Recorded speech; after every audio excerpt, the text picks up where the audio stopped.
The day I graduated college in 2005, I decided to start a rental company. It took a few years until it became successful enough to be my full-time job, but now it's all I do. My hope is to help you by sharing my knowledge.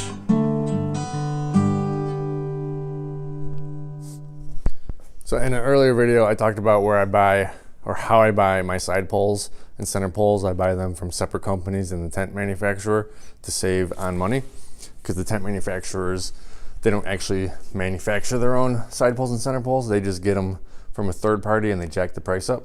So I get them from probably the same third parties that they're getting them from and just buy them at a cheaper cost. So these are my side poles and center poles that I use for 20 wide tents. The center poles I have cut in half so that then they can be put together and take up less room in the truck. And I get my center poles made from Fred's Tents. My side poles are wooden that either come from Advantage Tent Fittings or Fred's Tents, whoever has them in stock at the time. I use 7 foot tall. And then at the end they're tapered and have something to protect it from ripping into the vinyl. Now for my 30 wides and 40 wides, they use the same center pole, just different heights. The 30 wide center pole is 18 feet tall.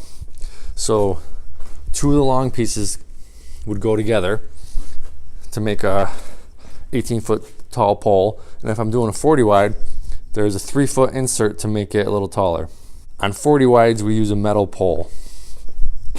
It's a lot stronger. I don't want anything happening with my 40 wides. The 30 wide tents, we just use the wooden poles, but the metal center poles. I have these yellow square racks that we set up, and this is how we store the things. Side poles for small tents are on the bottom.